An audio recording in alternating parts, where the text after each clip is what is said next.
Alors encore bonjour à tous. Écoutez, je vais commencer cette vidéo sur ce plan de Batavia rouge grenobloise, hein. Je l'ai semé moi-même. Regardez, j'ai attendu peut-être un peu trop dans des godets pourtant un peu grands. Ce qui se passe, c'est que j'avais pas encore l'engin pour mélanger le sol, pour le décompacter.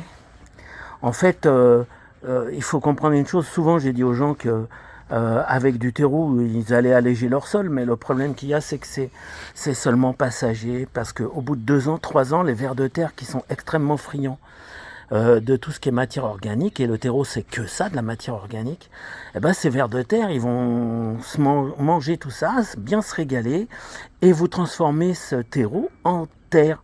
Et du coup, plus on met de matière organique dans le sol, et plus elle va se compacter du fait du travail des vers de terre. Alors l'idéal quand on veut vraiment alléger un sol, c'est le sable fin, hein.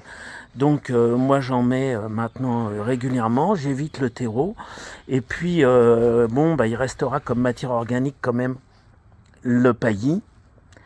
Tous les ans je mets du paillis, ça c'est important pour limiter l'évaporation.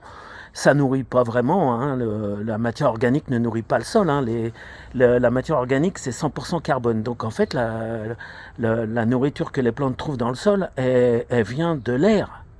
Le carbone que les plantes utilisent pour grandir, elles le puisent dans l'atmosphère. C'est le principe même de la photosynthèse. C'est justement ce qui fait l'autonomie des plantes, et notamment ce qui permet à des mousses ou des lichens de pousser sur un rocher. Donc c'est le ver de terre qui fait la terre. On devrait même les appeler des vers à terre, parce que sans ver de terre, il n'y aurait pas de terre nulle part sur terre. Hein, vous me suivez là? Et donc c'est important de décompacter, parce que vous voyez par exemple ici c'est un petit carré d'ail violet, hein. Et ce carré, mon ail violet ici, il est 2 fois plus petit que ce qu'il est dans d'autres endroits de mon jardin, parce que la terre s'est compactée. Et moi j'avais confiance, parce que je viens de mettre ça en place il y a seulement 2 ans. En seulement 2 ans, ça y est, c'est devenu presque de la glaise, quoi, presque de la glaise noire. Donc je rajoute du sable, comme j'ai toujours fait, hein. Et maintenant je ne vais rajouter que du sable, parce que pour une part de terre, on peut facilement mettre 3 parts de sable. Je ne sais pas si vous vous rendez compte. Alors le mieux c'est de mettre du sable fin, hein, notamment du sable à crépi. Mais je vous le dis, c'est comme ça, quoi.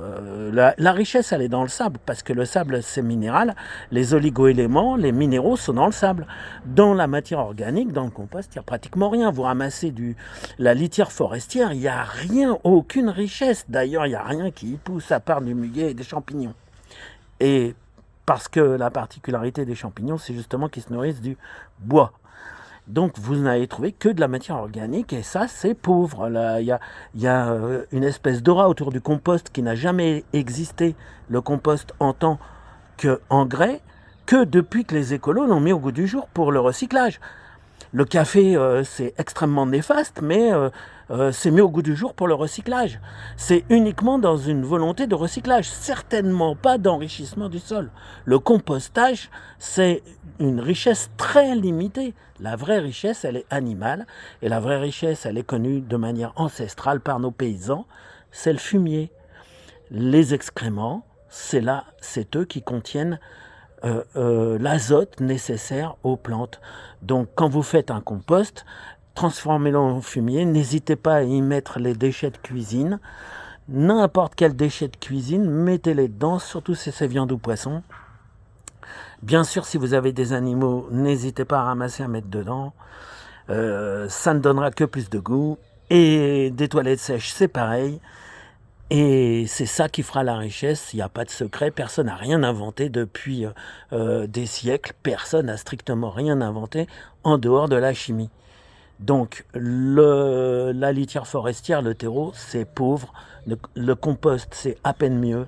Ne croyez pas toutes les bêtises qu'on vous raconte partout sur le net. Allez, à bientôt!